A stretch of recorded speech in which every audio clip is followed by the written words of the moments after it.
GSE's Race in the Academy series. This is actually the 10th year of our Race in the Academy series, the purpose of which it was to establish a space for students and others to learn and communicate about issues of race, and to establish these discussions as a part of the fabric of the school. The series has historically provided a variety of opportunities for members of the Penn community to develop and enhance their understandings of the issues of race and ethnicity in the context of education. Our events typically include research presentations by leading scholars followed by group discussion, and are open to all faculty, staff, students, and members of the Philadelphia community. I hope you'll join us for a reception immediately following tonight's presentation by Dr. Michael. I'm actually not introducing Dr. Michael, I'm introducing the person who's going to introduce Dr. Michael. And it's my great pleasure to introduce Dr. Sean Harper, who is a member of our tenured faculty, not just at the Graduate School of Education, but also in Africana Studies and Gender Studies. He's the Executive Director of the Center for the Study of Race and Equity in Education, and he is also co-director, in his spare time, of a new national initiative to help boys and men of color thrive at every stage of life.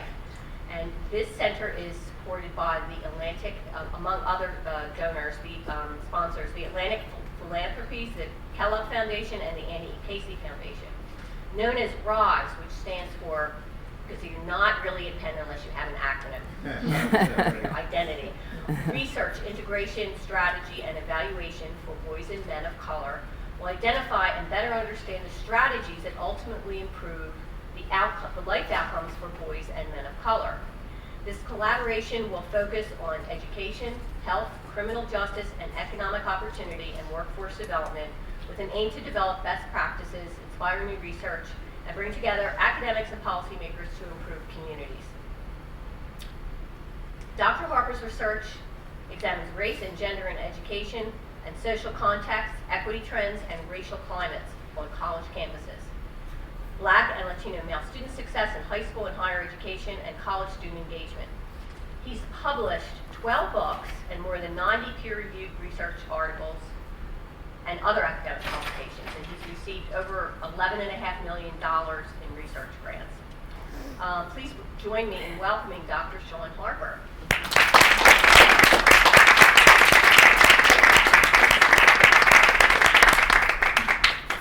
Hello, everyone. Hello. Good to see you all. Thanks for coming out in the freezing cold for this very, very, very important Race in the Academy talk. I'm so grateful to Lois McNamara for being such an amazing leader of this series.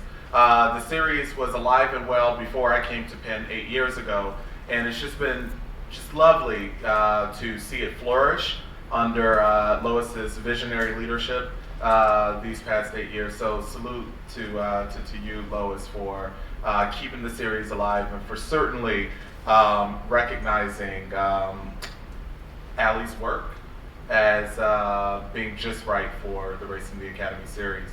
As Lois mentioned in her overview of the series, it really does bring thought leaders and experts on various aspects of race and education here to the University of Pennsylvania.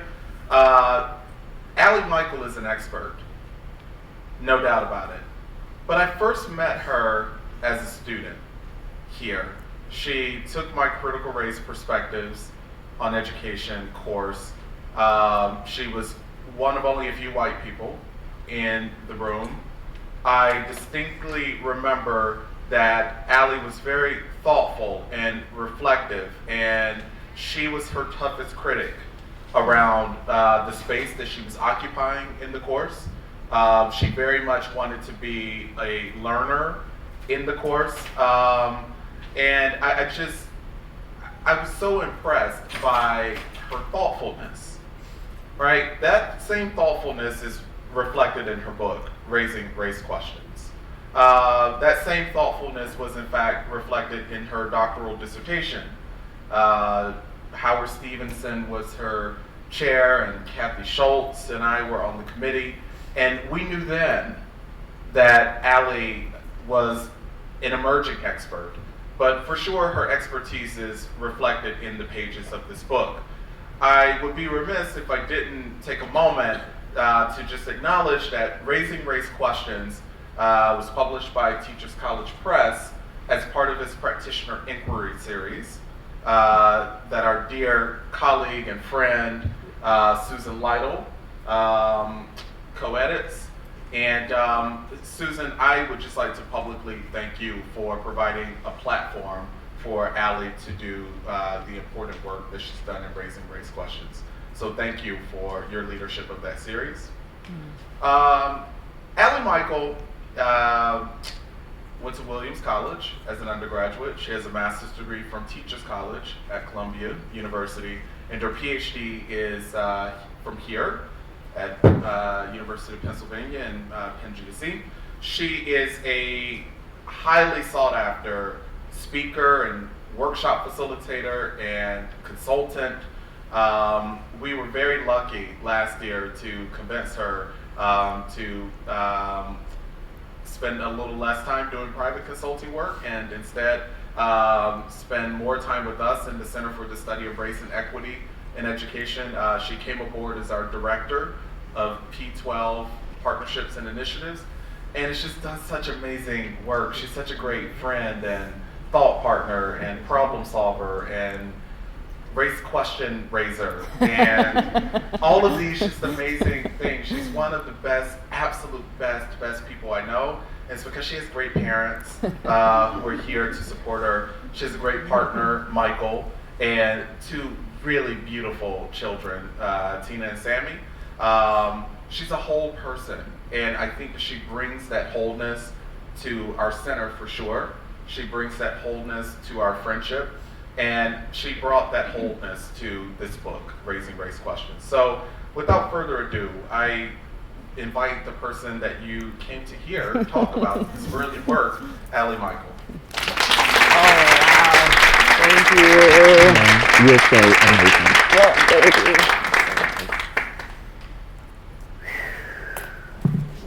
Thank you so much. Hi. Thank you all for being here. I'm really honored to be a part of the Race in the Academy series because when I was at Penn, it was at this kind of weird time when there weren't a lot of classes on race. And if it weren't for Sean Harper and Howard Stevenson, I really probably wouldn't be able to stand here and talk about any of this because they created the space for me to learn. But Race in the Academy also created this space where I could come regularly and hear some of the most up-to-date research on race in education and also find other students who were interested in that and build relationships and collaboration around that interest and that passion. And so I'm just really grateful that this continues and that I get to be a part of it. And I'm also grateful to Charles Washington, who shows up at all of the Race of the Academy events to use his incredible expertise as a filmmaker to record these and make sure that they're online, which made a huge difference to me when I was too pregnant to come or had these tiny children that I couldn't come to these events. I could still be a part of this community through that. And so Charles, thank you for being here tonight and being here all the time. I'm also really grateful to be here because I'm acutely aware that I couldn't have done this 15 years ago. I couldn't have stood here and talked about race. I probably couldn't even, maybe I couldn't have even sat there comfortably and listened to a talk on race.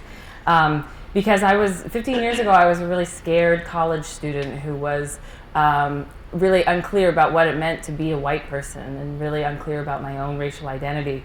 I grew up in a predominantly white community in the suburbs of Pittsburgh where we didn't talk about race. And it wasn't like somebody in my family said to me, like, you're not allowed to talk about that. Don't talk about that. But we really didn't know many people of color, and the topic didn't come up in our household. And so slowly over the years, I just got the message, oh, that's something we don't mention.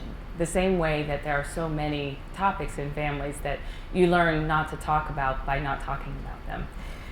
And so when I got to college, I felt like racial competence was something you were born with, and I was decidedly not born with it.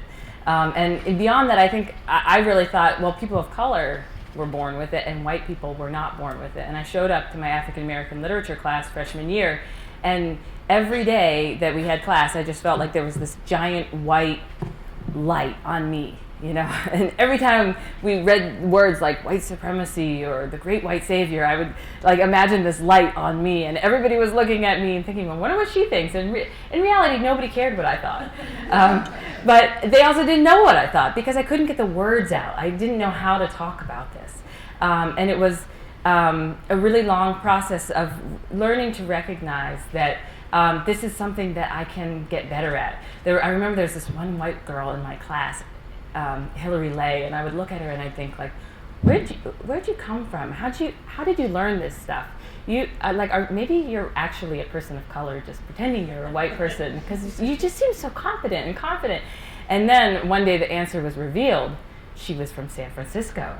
And I realized, well, it's not about being white or black, it's about being from the right place. And if you're from Pittsburgh, you're decidedly not going to be racially competent.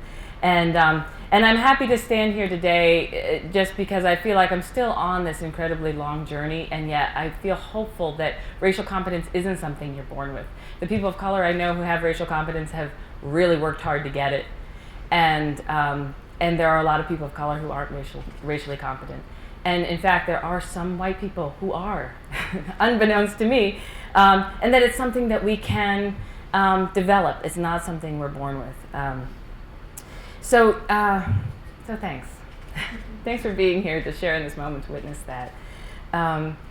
And tonight the topic is building an anti-racist classroom in what has been termed a post-racial America. And I want to start out by just looking at that language about building an anti-racist classroom, because I do a lot of trainings in schools, as Sean mentioned, and I have had the experience of people coming up to me and saying, we're not racist, don't you? Like, we just wanted to make sure, because you mentioned the anti-racist classroom thing, and we thought maybe you thought we were racist. And my response is that if your faculty is made up of all people who are declared overt racists, that I'm probably not the person that you want to bring in for a training.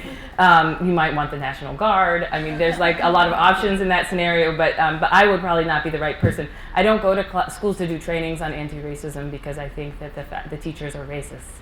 I go to do anti-racism trainings because I believe that we live in a profoundly racist context, and we teach in a profoundly racist context. And so if we're not able to acknowledge the context in which we're teaching and work against it, then we're not serving our students. And I think that there are lots of ways that we can see this.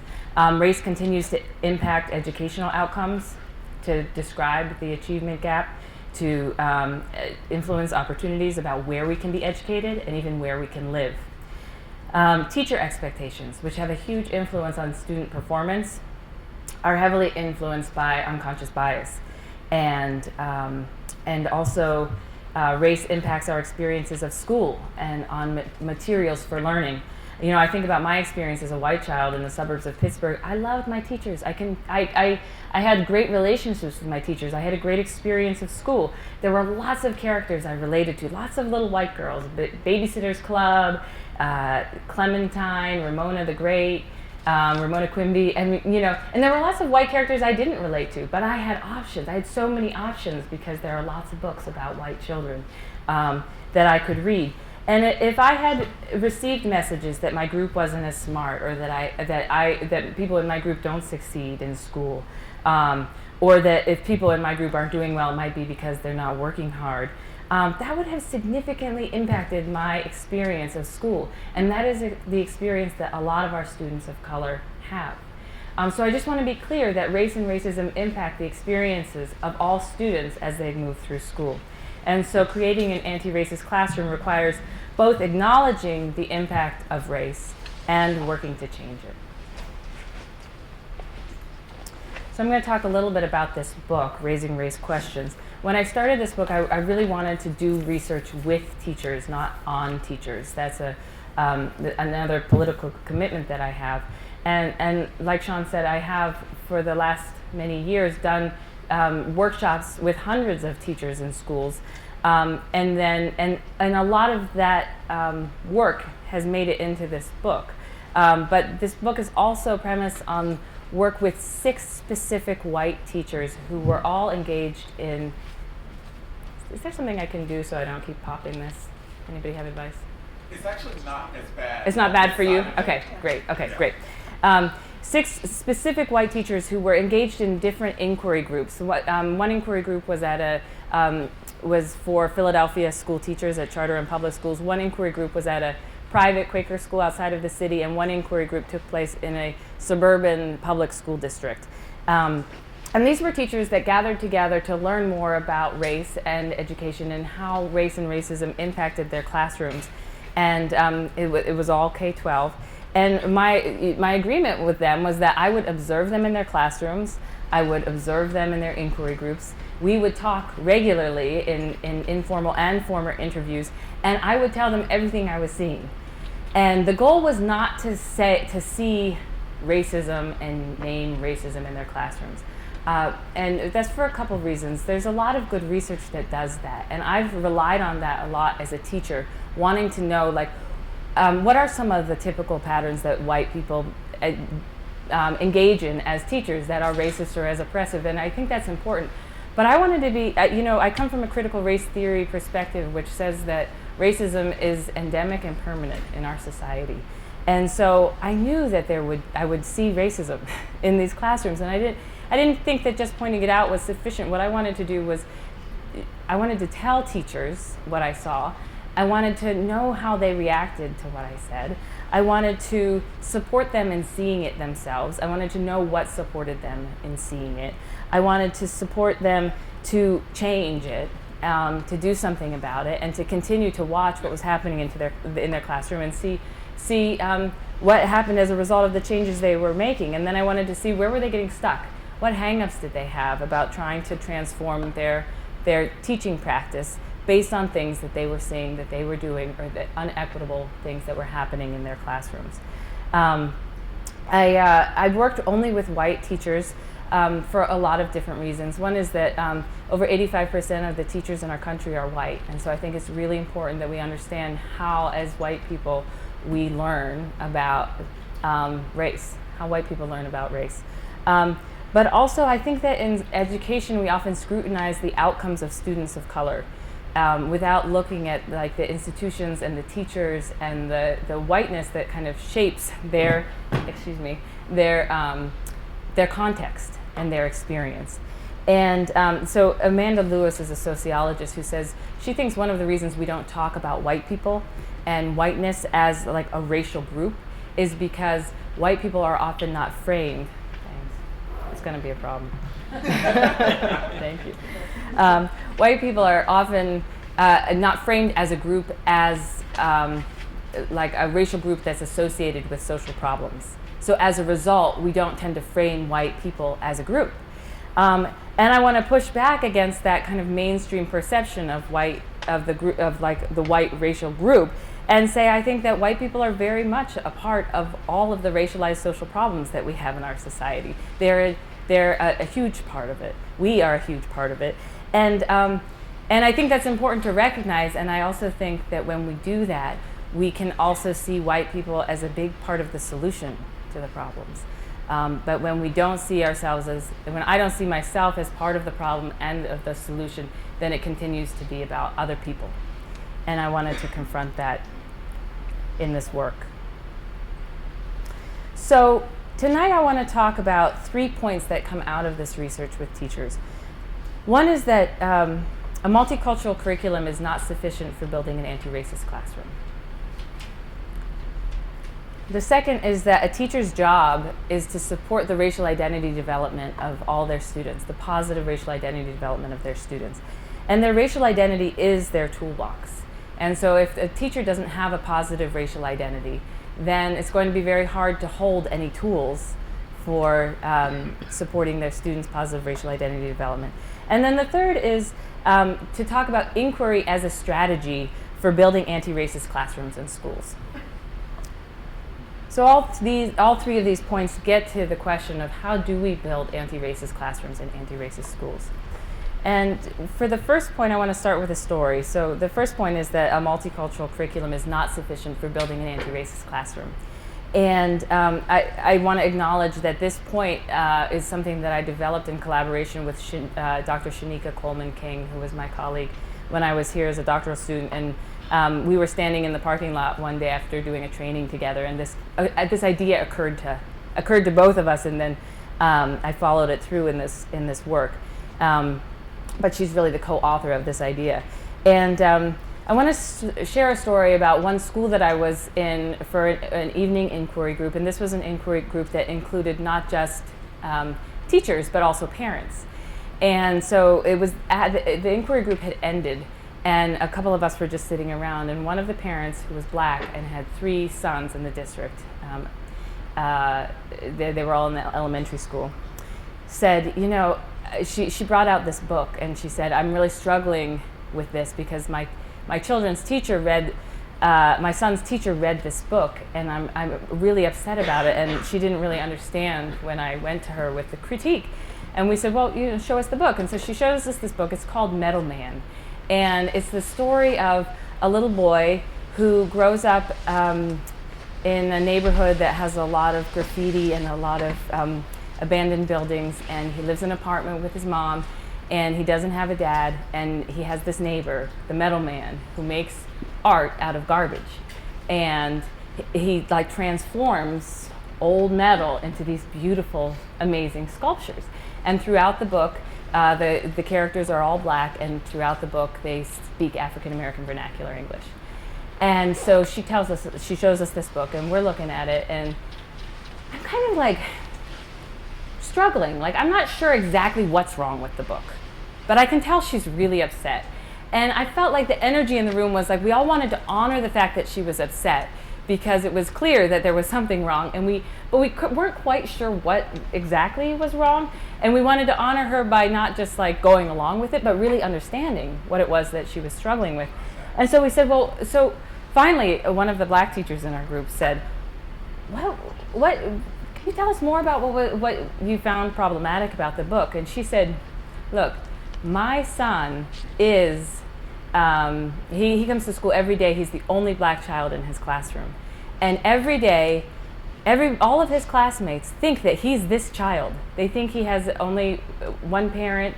They think that he, lives in an apartment. They think that he lives in this neighborhood. And it's not that there's anything wrong with the child in this book, but this is already a challenge that my child has. Every day he comes to school and he has to disprove that this is his life. And then the one time this teacher reads a book with a black child in it, it's like reminding all the children in his classroom that this is the life that black people lead. And his children do not believe that he has, his classmates do not believe that he has 2 parents or that he lives in their neighborhood. And that's what I'm so furious about. And in that moment, it became very clear to me that like, all of these questions about race in school are all contextual. There aren't right answers. There wasn't something inherently wrong with this book. There was something wrong with the context. And I'm not sure the teacher should have even understood that. But I think what the teacher needed in that scenario was the skill to be able to receive feedback and to say, well, tell me what's wrong with this book because I want to understand, and I don't understand. But it's very context specific. I was working with another teacher for this study at the same time whose school was only 4 miles away from where we stood, and all of his students were black. They were African American or African immigrant students. And in that context, this book, that could have been a great book to read, and it could have, I have no doubt that his students would not have made incorrect assumptions about one another because he read that book. But at the end of the day, when we're talking about race questions, it's always going to be context specific. The right answer is always going to be context specific. So this brings us to the second point, which is that it's the job of the teacher to support the positive racial identity development of students, which we can't do as teachers unless we have a positive racial identity ourselves. And you can see in this teacher's response, the response was so familiar to me. She said, like, but this book it's won awards. I mean, it's I'm providing windows and mirrors. I'm supposed to have a multicultural curriculum, and look, I'm doing my best, And I feel like that response is so familiar because it's one I've made so many times. It's like, but what am I supposed to do here? I'm like, I took a risk to read this book, and now you're telling me I did it wrong.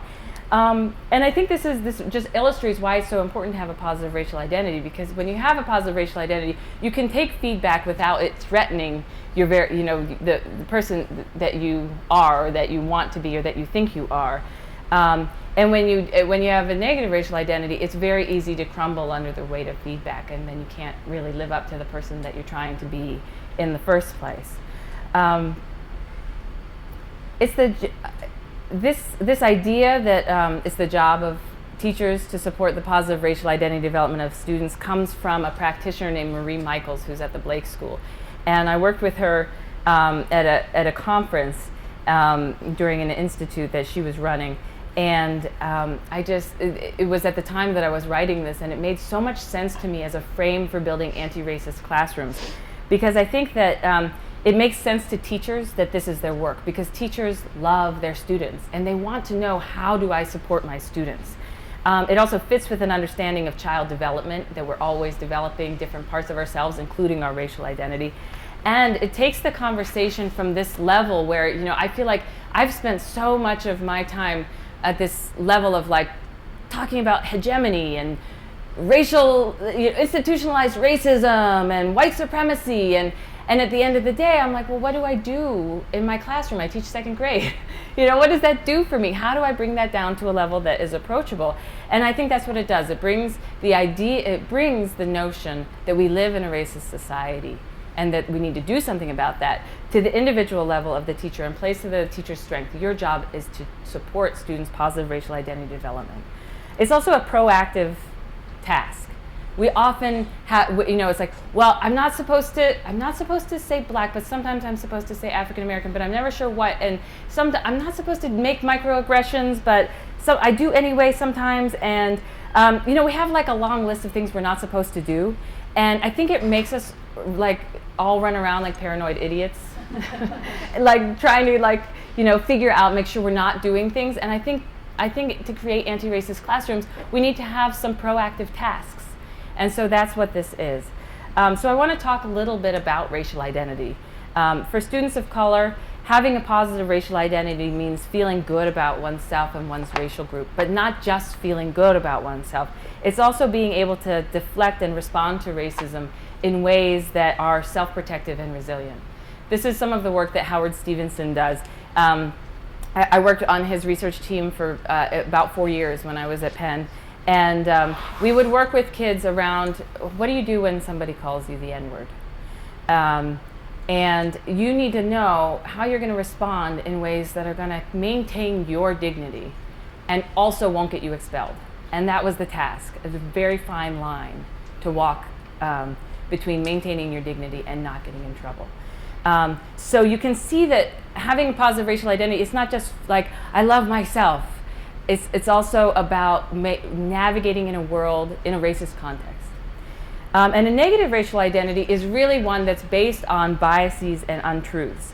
So if you have a negative racial identity, you've internalized a lot of the negative ideas about your group. Essentially, it's like you believe the hype about other people in your group and about yourself. And when racist things happen to you, when teachers have low expectations of you, you assume that it's about you rather than about them and their stereotypes or their biases. So for white people, it's a little bit more complicated to explain, but for white people with a negative racial identity, it's not about, having a negative racial identity is not about feeling bad about being white, but it's about believing the hype. So I think I had a negative racial identity for most of my life. For about 20 years, I received a lot of input from our society about negative stereotypes about people of color, and I really didn't have many models that disproved that in reality. And so I just took a lot of things for true that are not true. So it involves believing myths and stereotypes. An insistence on color blindness is part of having a negative racial identity. Not seeing institutional racism or believing if people are having trouble in our society, it must be their fault. If when you have a negative racial identity, you're ill-equipped to engage with the concept of race, or really you're ill-equipped to deal with people who are racially different from you.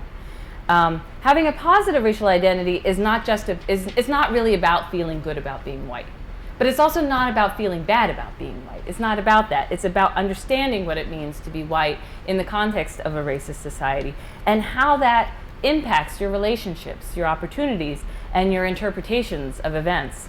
It's a much more nuanced understanding of race. And when you have a positive racial identity, you're able to engage in multiracial relationships and recognize racism on many different levels. And you're able to listen non-defensively to the experiences of people of color. You have an awareness of your biases. This one is key. We have so many unconscious biases that we're not aware of. And this is why I would say that I think most days I continue to work to develop a positive racial identity, but I don't feel like I have one. I feel like every day I'm developing unconscious biases. Recognizing unconscious biases that I didn't know were there. I teach a class at Arcadia where I have my students take the Harvard implicit bias test on race every semester. And every semester it shows that I have a strong implicit bias in favor of white people. And every time I'm like, are you kidding me? It's like, how long do I need to engage in this practice before this is going to change?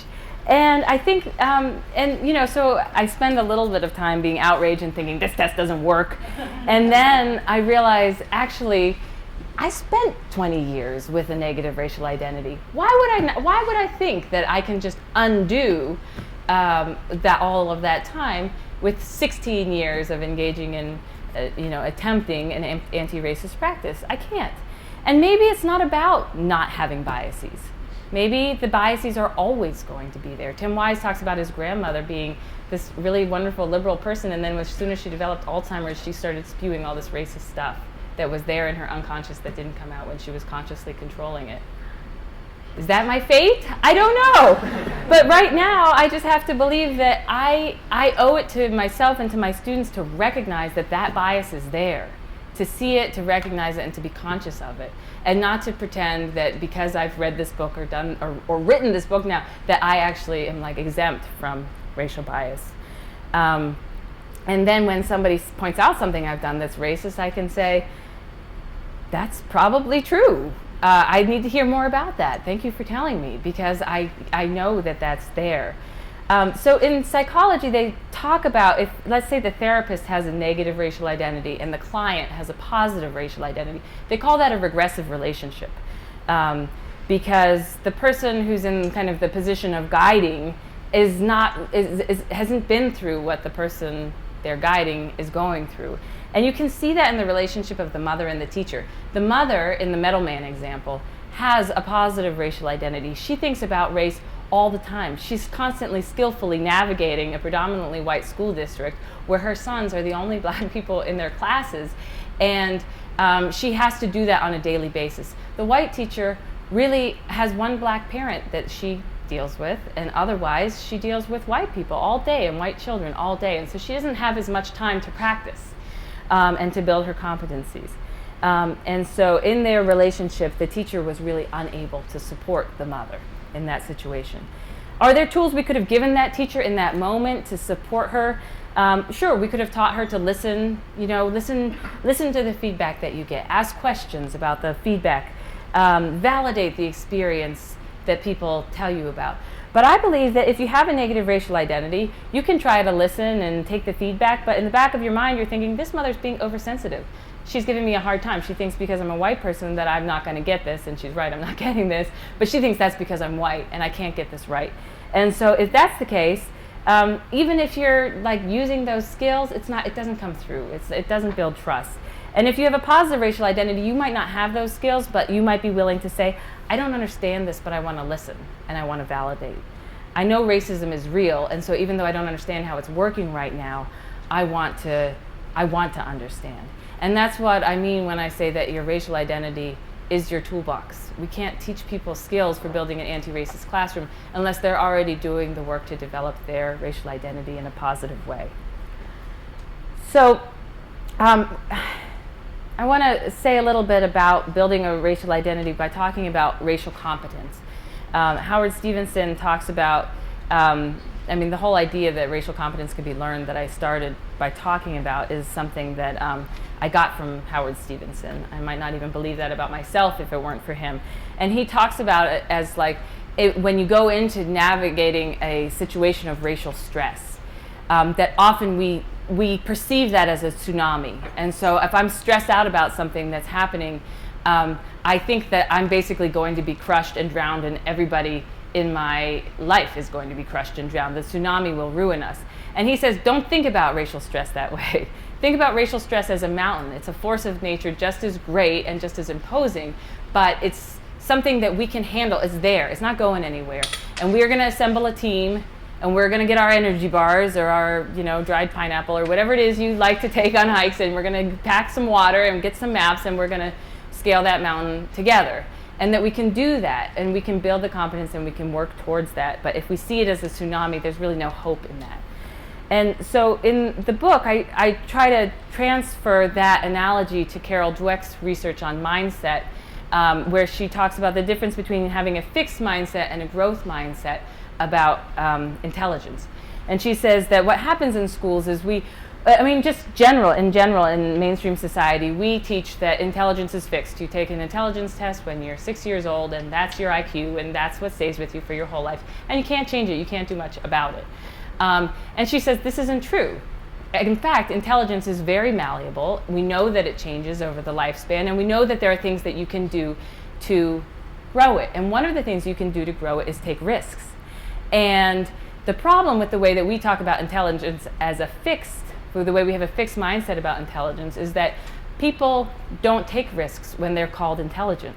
Because if I think intelligence is fixed and I'm called intelligent, then if I take AP English or I do this hard project, I'm constantly at risk of demonstrating that I might not be intelligent. And if I'm deemed not intelligent, there's no way to get back into the intelligent group because it's fixed.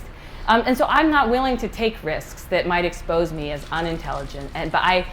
She talks about the imposter syndrome and people kind of constantly thinking that they are going to be found out to be not intelligent.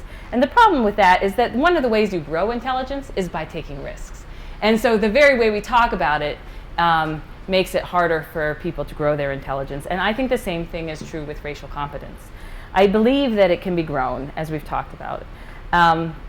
But I think that if we talk about it as if it's something that you either have or you don't have, then it's much harder for people to take risks. And again, with racial competence, when we take risks, that's when we do our best learning. And when we don't engage, then we're not growing it. We're not changing anything. I've met a lot of white people, and I include myself in this group, who become one of those people who get it at their institutions, like the kids and maybe the other teachers say like, oh yeah, she's cool. You can trust Dr. Michael, she gets it, And then suddenly when they get it, they have relationships with people of color, they're trusted, and they feel like they don't want to prove themselves unworthy of that trust, and so they stop taking risks.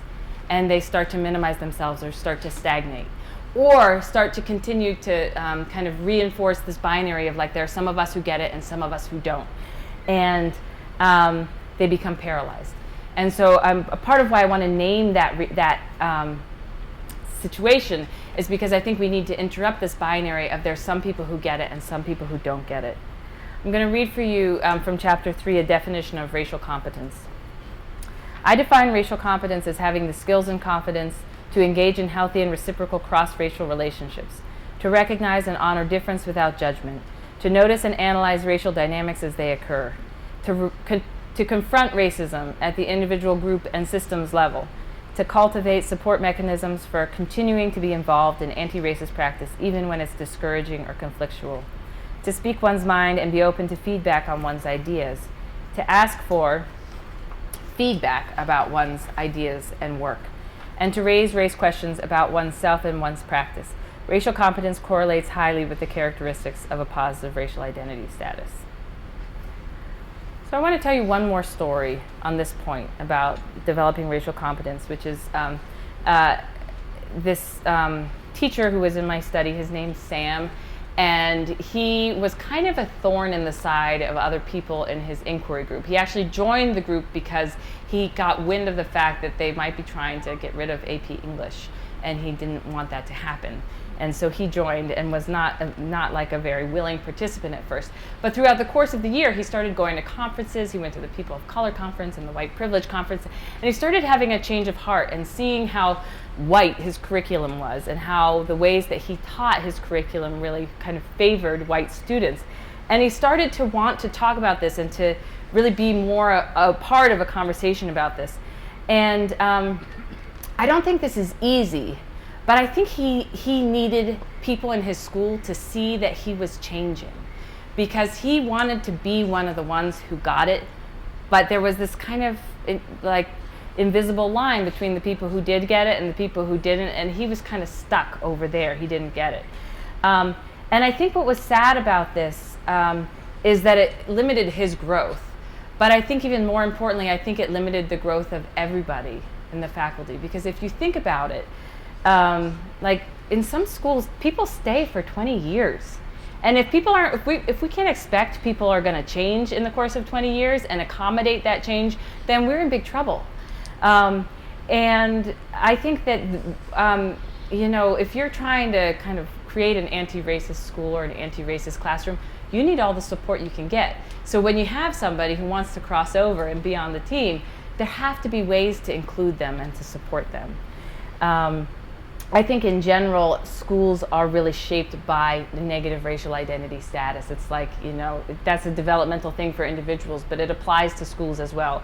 Most of our schools are shaped by a culture of color blindness, color muteness, assumptions of individual fault, not seeing the systemic aspects of racism, assuming people of color are overreacting to things, assuming being white doesn't impact white people.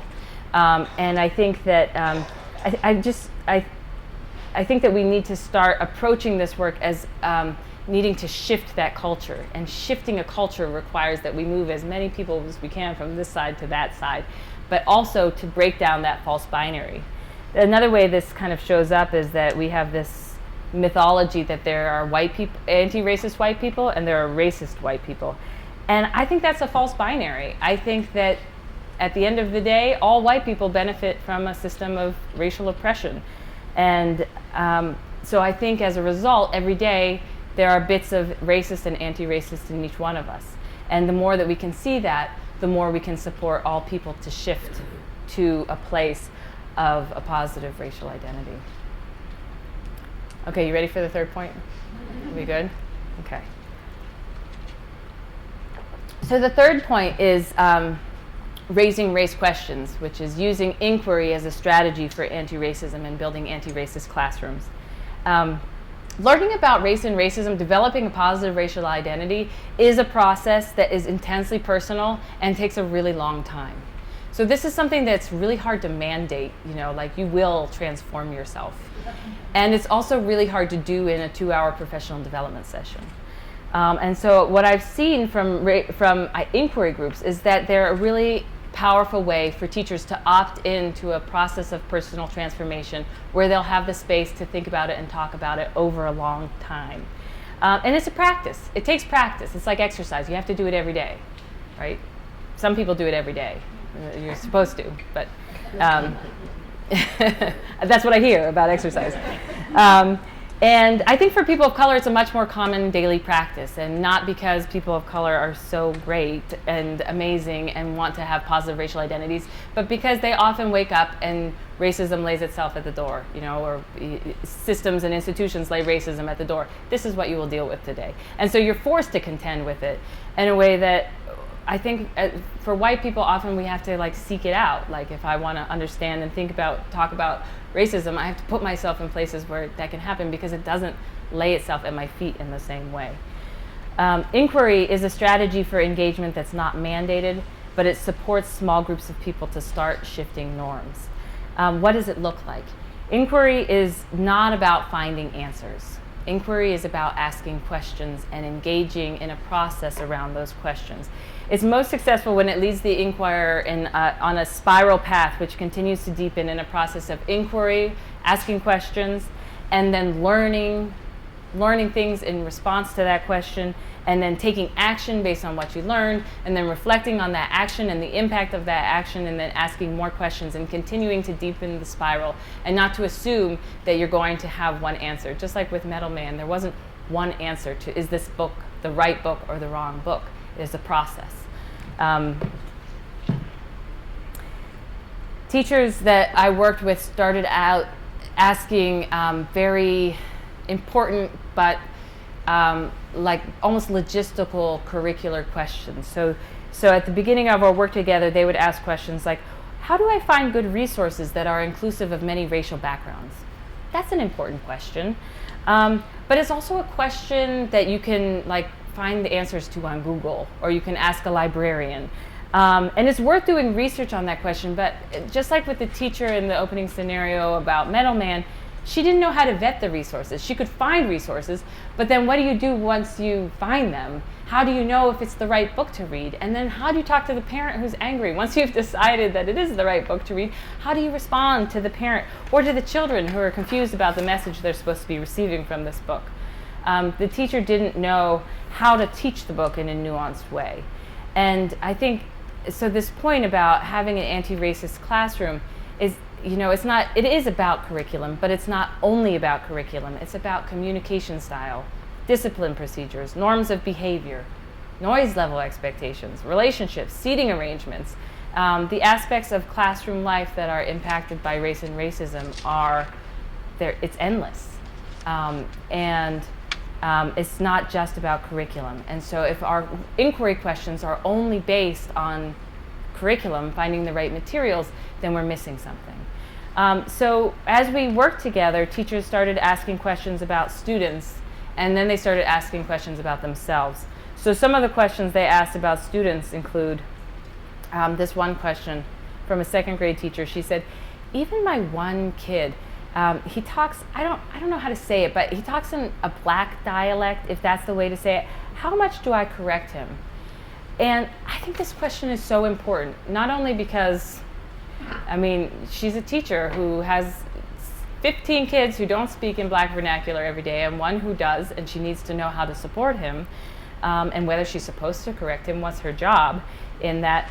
But I think it's also important because teachers regularly come up to me after trainings and whisper this very question to me. And it's not a question that comes up in public, and it's not a question that came up in this group. It came up in a private interview because this is the kind of question that I label an untouchable question. I think people aren't willing to ask this question in public because when you ask it, it makes you look racist or it makes you feel racist. And yet I think it's a really important question for teachers to discuss.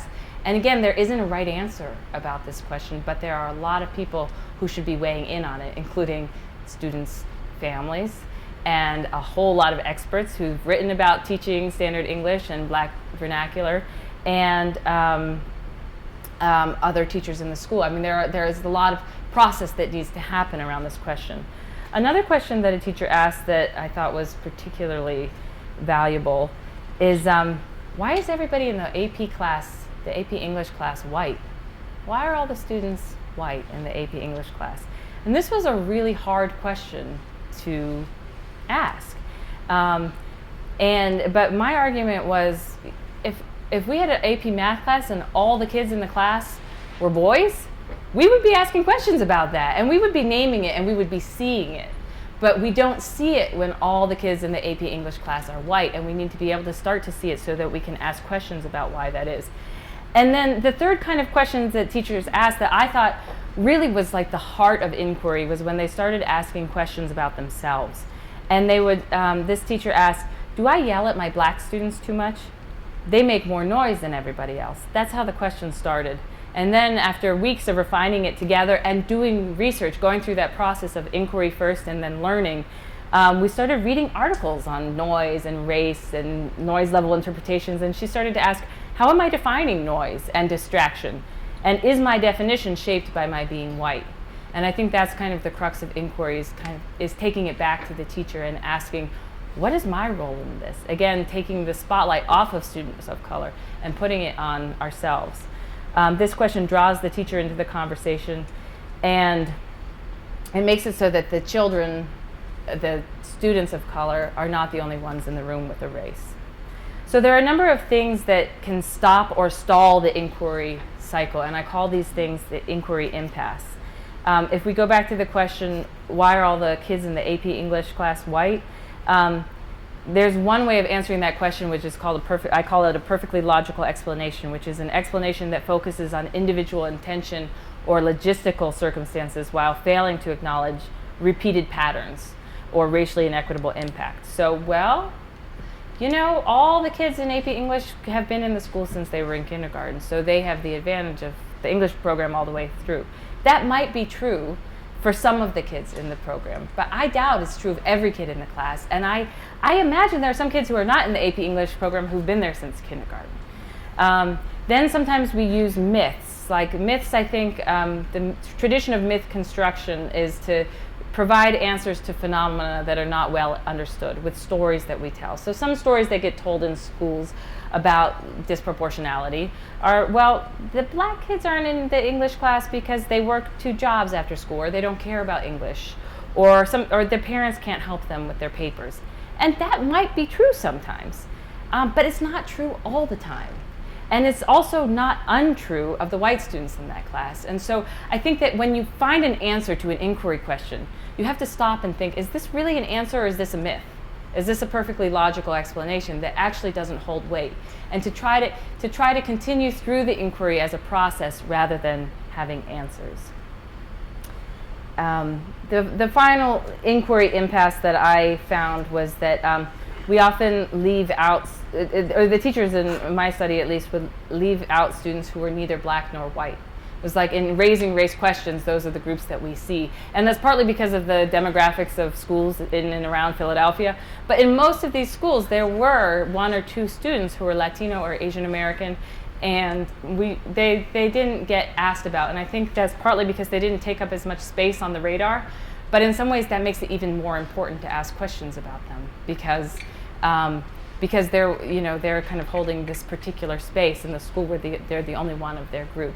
And so in some ways, they need even more support.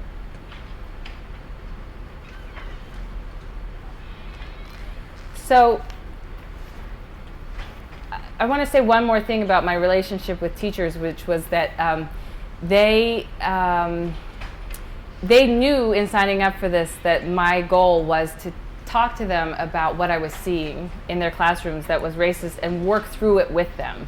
And as we went along, they have read drafts of all of my work, and they had read the book before it was published. And each of them wrote a 3-page response to the book. And we don't always agree about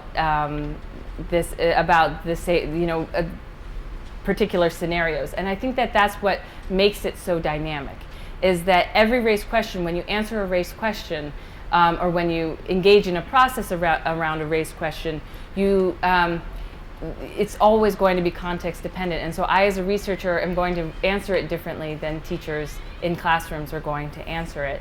And so you'll see their responses, which I think are quite powerful because they show some of the complex and nuance to all of these questions that they were asking. In closing, I want to share my definition of an anti-racist classroom, but before I do that, I just wanted to get a sense from you.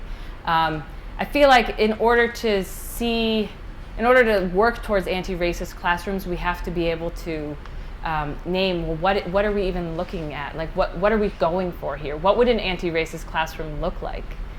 And so this is not question and answer time yet. I'm still on the clock, and so I want to keep it fast. But I'd love to hear from you 1 sentence or 2 sentences if you have a vision of what's one component of an anti-racist classroom that you would like to see. If anybody would like to share. A place where everybody has a voice, everybody is able to share and have their perspective as part of the conversation. A place where everybody has a voice and is able to have their perspective be part of the conversation. A place that's full of acceptance. Yes, a place that's full of acceptance. A place where there's an explicit conversation about power. Explicit conversation about power. Jerry. A place where everybody is respected even if they don't use their voice. Everybody's respected even if they don't use their voice.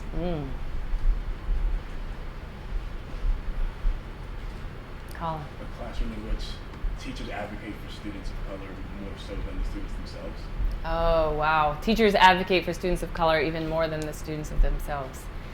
Yeah, so often we expect students to already have a fully developed positive racial identity. You know, I've heard teachers say, "Can you believe he said that? And he's black." I'm like, yeah, he's 9. You know, he's still developing his racial identity too. Yeah, we need teachers who can advocate even more than the students. Students don't always even know what they're supposed to be advocating for their students. Carlos. I was going to say a place for reflection, continual reflection. A space for continual reflection. Yeah. Yeah. Something about a place where teachers or students can make really big mistakes and there's enough support to be able to bear it. Yes, where teachers or students can make mistakes and there's support enough. There's the relationship that can hold it and help and bear it. A place where the student can be themselves. A place where students can be individuals. They can be themselves. A place where inquiry is commonplace. Yes. Yes, inquiry is commonplace. Great. Yeah. Mom. Oh, thanks. I think it's also important for the teacher and the parents of students to have a really good give and take in their own conversation, so that, for instance, in the Metal Man book, the teacher might have had a better sense going into it if they had had a better relationship to begin with. I mean, Yes. if there was a more give and take. Yes, yes. So I'm going to read you my vision of an anti-racist classroom, which is not so different from what you all have said. And I want to just note that this is an ideal, but it's also not just like my thoughts that are unfounded. It's based on research in race and education. It comes from Pedro Noguera and Gloria Ladson-Billings, Sonia Nieto, Michelle Fine, Jeannie Oakes, Sean Harper, Howard Stevenson. This is my vision of an anti-racist classroom. And it goes, I want to say that it would be hard to do this. I know that it would be hard, and I almost hesitated to write it because I thought people are going to be like, this is so unrealistic. It goes against our current way of doing things in schools, or what Gloria Ladson-Billings says, she calls it how we do things around here, or the way we've always done things around here, which is kind of the definition of culture, the way we do things. And this is what I mean when I say that racism is endemic. That the vision of an anti-racist classroom so undermines the current ways that we do things that we can't even imagine it, or that we read it and we just think, oh, that's way too idealistic.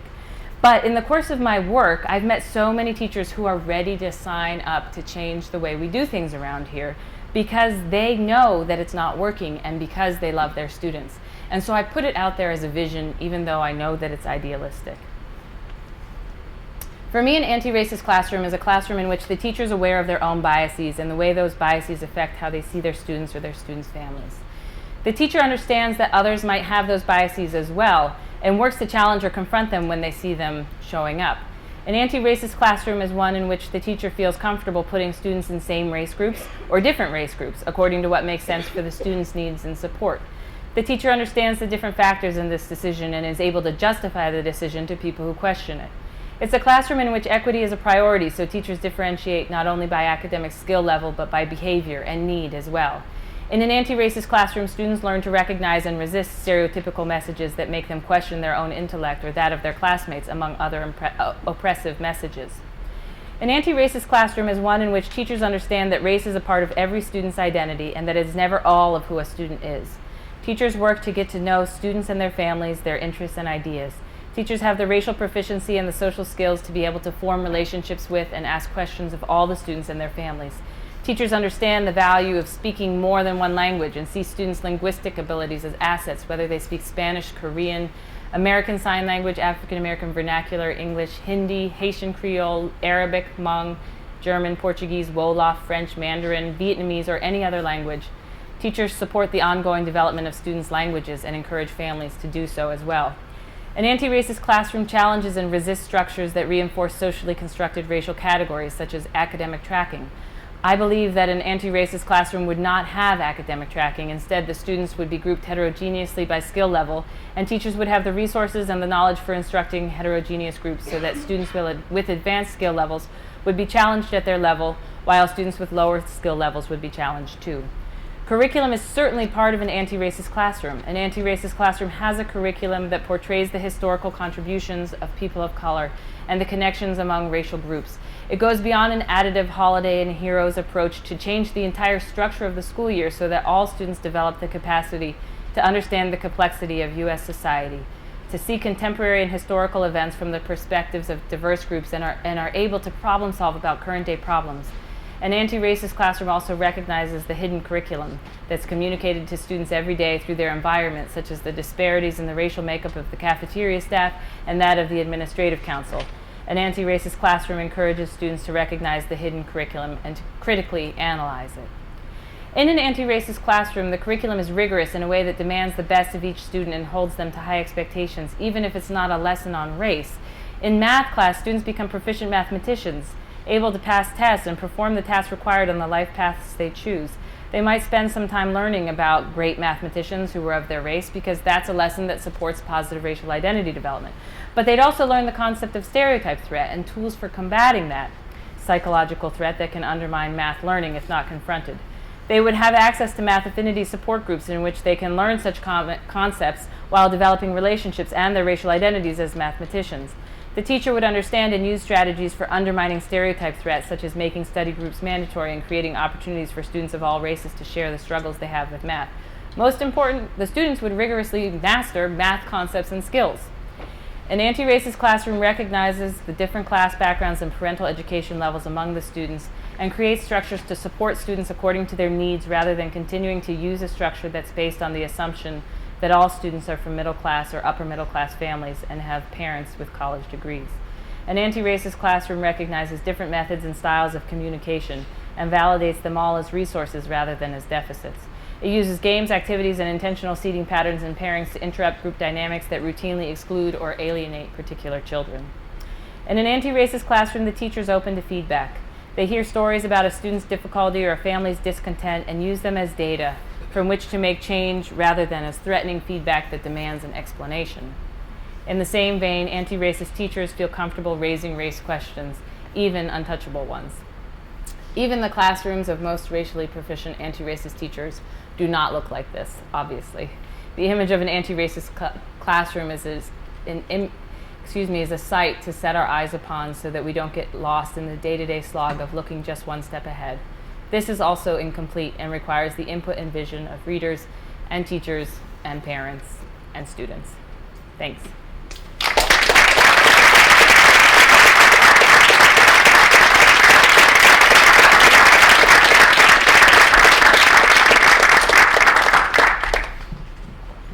So I think we have some time for questions and answers, if people have questions.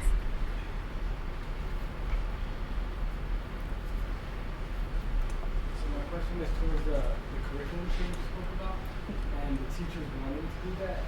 But my question is, like, how much power do they have to do that to take away the teachings of Christopher Columbus? Or to teach, not take it away, to teach the truth about it. Yeah. And to not only teach MLK during February. Like, how Yeah. much power do you use teachers? Like, because I know I don't really know how the system works, but if it's a public system, they really have no power to change it. Yeah. Yeah. Did you all hear that? How much power does a teacher have to even make changes, to build an anti-racist classroom or to say, like, to change the narrative about Christopher Columbus? I think you're right. It depends on the system that they're teaching in. I've seen a lot of really creative teachers find ways to navigate systems that that basically test students' ability to spit out the dominant narrative about Christopher Columbus, and so they have to teach that, but often they're more effective in teaching that if they also find ways to teach the truth about Christopher Columbus, because students are more receptive to what they're teaching if they feel like they're also being taught some truth. But I agree, and I've worked in independent schools where teachers have complete control. Not complete control, they're still like steering it towards the AP test, and they still have administration to be accountable for, but they have a lot more control over the curriculum. I think it really depends on the context, and there are schools in the city that have principals that support that kind of alternative teaching. So, but you're right. I mean, that's the hard part about teaching, creating anti-racist classrooms, is that classrooms exist in schools, which exist in systems, which are governed by state governments and city governments. So it's, you bring up a good point about the way where we're situated. So I really appreciated your vision. So I'm going to ask you to keep visioning. And in particular around your notion of creating inquiry groups, which I think is a really good idea. My question is, curious to hear your vision of how do you suggest schools, school districts take that to scale, as far as all of the time commitments on a teacher's plate already. Yeah. Their regularly scheduled things in their family life and their personal balance. How I can see a teacher saying, "Oh, this is another thing I have to do." Yeah. Similar to the story you said, like the one guy kind of started out doing it because that's what he had. So how would you suggest or envision this being taken to scale, where it's something that is part of the culture, like what we do around here, in a way that is not seen as another requirement, unfunded mandate, but something that is really lively in the narratives that we get here at 6 months. Yeah, that's a great question. I mean, there are already groups that take inquiry in big places, like the Teacher Action Group in Philadelphia or the Philadelphia Writing Project, which are based on creating inquiry opportunities for teachers, and there are lots of teachers involved in them. But again, they're opt-in, and even in the one group that I worked with, teachers were given a lot of. I don't think they were given release time from their classes to participate in these, and then they were given some other perks on top of it, like like a computer or something that kind of went with it as an incentive. So people couldn't actually clear their whole schedule, but they didn't have to take time after work to be a part of the group. And so I think different districts do it in different ways, but I think the priority is really demonstrating that it's necessary first, but people buying into the idea that personal transformation cannot happen overnight. And I've talked with heads of school and superintendents who have said, I want to know how to help my teachers shift, how to develop racial competency. And I keep arguing, then you need to create time for them to do that, because you can't expect them to do that in a 2-hour session. And so I feel like there are a lot of places where there's a will for this.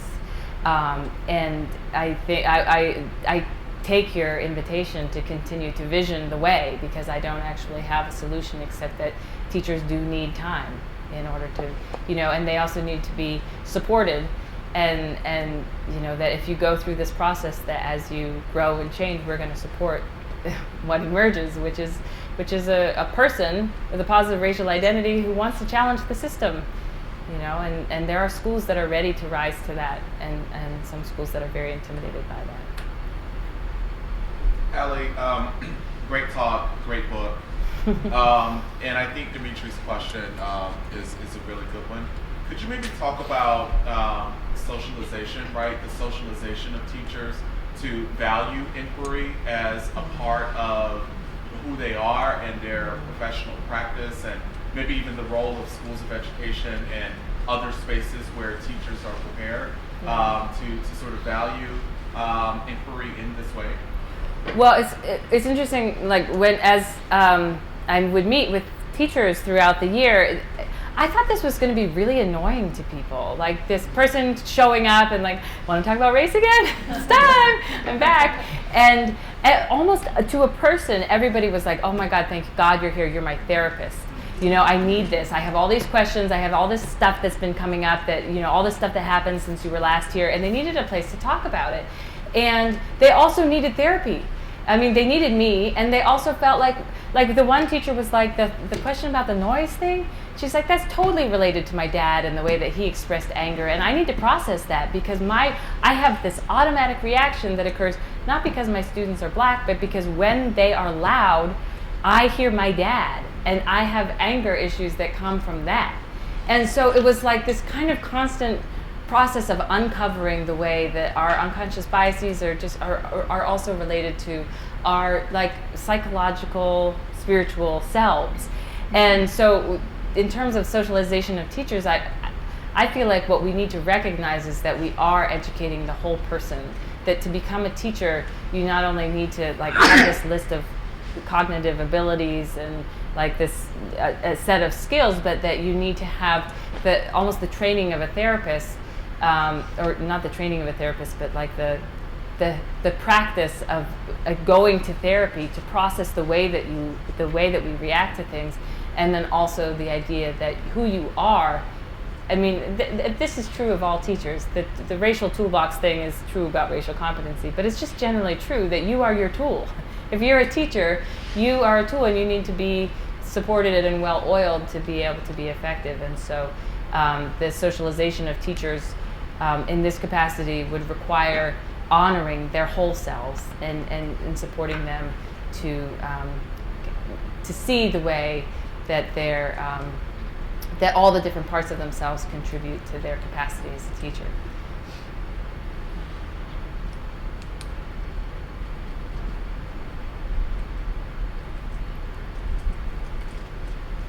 Are we good for questions? So, Ali, I imagine that in your work, you had to focus on some key ideas, but you might have had to abandon some ideas along the way. Are there any of those ideas that you think you'll pick up and work with? Yeah, that's a great question. Well, so I have this thing where I don't like it when people say, like, how do we talk about race with students? Because I feel like everything I've talked to you about today is not about what to do in the classroom. It's about how to be a teacher who's ready to go into the classroom and build an anti-racist space. And so that always annoyed me. And that was often a question that people had at the beginning of the process, like, how do I talk about race with students? And I always felt like, work on your own self, and then you'll know the answer. And then I read this book because I have 2 little kids, and so I have 2 books that I'm reading. One is called Cinderella Ate My Daughter, which is very true about my daughter. I believe like kids are put on this earth to challenge us, and my daughter is a princess, and so I'm like hoping that I pass the test of like supporting her through that, but also, supporting her to love herself, because it's hard for a princess to love herself in this day and age. And then this other book, How to Talk So Kids Will Listen and Listen So Kids Will Talk. And this book is, they said that the first version of the book that they wrote, they thought if we just give people the philosophy about how to talk to kids, they'll figure out what to say. They're the parents, but people weren't figuring it out. So they decided, we're just going to tell them what to say. And then when they started doing that, people started learning the philosophy behind it. And this book was written in 1984. It's still a bestseller. I recommend it to everybody who's a parent or a teacher. And so I decided maybe I need to give it up. Like I keep saying, if people develop a positive racial identity, they'll figure out what to say to the students. They'll take that next step. And maybe that's not true, because I constantly have people saying, how would you say this? Like yesterday, one teacher said to me, every student who comes into my office, she's a psychologist, I say to them, every student of color who comes into my office, I say, what do you want me to know about being a student of color at this school? And I said, that's great. I'm glad you asked that. And I imagine that if students trust you, they're probably glad to tell you, which she said they were, and I'll take her word for it. But it's hard to know. It sounds like a hard question to answer. And I said, if you're open to feedback, I think the way that I would put that question is, you want to mention the race thing because you want to indicate to the student we're breaking the racial contract here. We can talk about race. I know I'm a white person, but we can talk about race. But instead of putting them on the spot, what if you just said, what would you like me to know as a white person about your experience at this school? And then you take it away from them, And I thought, like, for me, I would really shift that language, because I think the one sounds much less assaultive. And I think that's the kind of thing that we need a book about. Is like, what are the words that you use, and how do you talk about race with students? I think this is an important question, and so that's like something that I feel like came up over and over again as I wrote this book, and I was just like, that's a bad question. I don't humor that question, and now I'm realizing in my own need for humility as a parent, that I do need the words, and teachers do need the words, and that I think we could generate answers to some of the 50 most common questions of like topics that come up in classrooms at different grade levels that would be incredibly helpful. And we decided that we would host a summit at the center on this very topic to just kind of start generating interest and ideas. And so March 7th here at Penn, we're doing a summit on talking about race in the K-12 classroom. And I'm nervous because it's the first time I'm really doing that topic, but I think it's going to be good, and I think it's going somewhere. So we had a little bit of, I think it's time to close, and we have food, but I want to just say a couple things right before we close. I promise it's only 4 more minutes. I also want to thank Susan Lytle, who's here, who's the editor of the Practitioner Inquiry Series, because she read some of my work and she said, this needs to be a book. Teachers will find this valuable, and she convinced me of the value of my own work, and her words rang in my head as I was working on it and thinking, this is crap, this is, I don't know where this is going, that it was valuable and that it was important. And so I really thank you for that. And I also want to thank Sean Harper and the center, the folks at the Center for the Study of Race and Equity in Education, which has been a really wonderful place for me to learn and grow this year. Sean sat me down after my dissertation proposal hearing, when this was just 20 pages long, and said, this could be a book and should be a book. Let's restructure it, because the way it is now is not heading for a book, but you could make this a book, and helped me design my dissertation in a way that led into what it is today. And then you invited me to be a part of the center and to be a part of really national conversations of race and equity in education. It's just an honor and a privilege to get to work with you. Thank you. Thank you. And finally, I want to thank my parents. I usually start talks talking about how I was raised with this ethos of colorblindness in this all-white community outside of Pittsburgh, and I don't share that to make my parents look bad, but I don't think it makes them look particularly good. But honestly, I share that because I have found over the years that it really helps a lot of white people connect to that part of my story. And apparently it was not an uncommon racial socialization practice in the 1980s to not talk about race if you were white, and to not name it, and really to live in racially segregated communities. For a lot of people, that was what was happening. And so I share it because it's a trend, it's the experience of a lot of white people, it's still the experience of a lot of white people today. And I share it because we need to be able to name it in order to move past it. But I want to take this opportunity to tell you that my parents are good people. And I know that's a subjective thing to say. There's a lot of criteria of goodness. But I think you would also think that they were good people. Because a long time ago, they told me and they tell me this regularly, that I have permission to share anything I feel would help support the learning of other people, even if it makes them look bad. And their openness on this point, I'm realizing, has been really critical to my ability to look honestly, not just to talk about it, but to look at my own upbringing and my unconscious biases, and to talk about it honestly without holding back parts of myself that might make me look bad or might make my family look bad. And I can be more honest with myself because of the openness with which they've supported me. So tonight, publicly, I want to say thank you to my parents for this. In my life, if I can embody even a fraction of your humility and your integrity, I will be blessed. Thank you.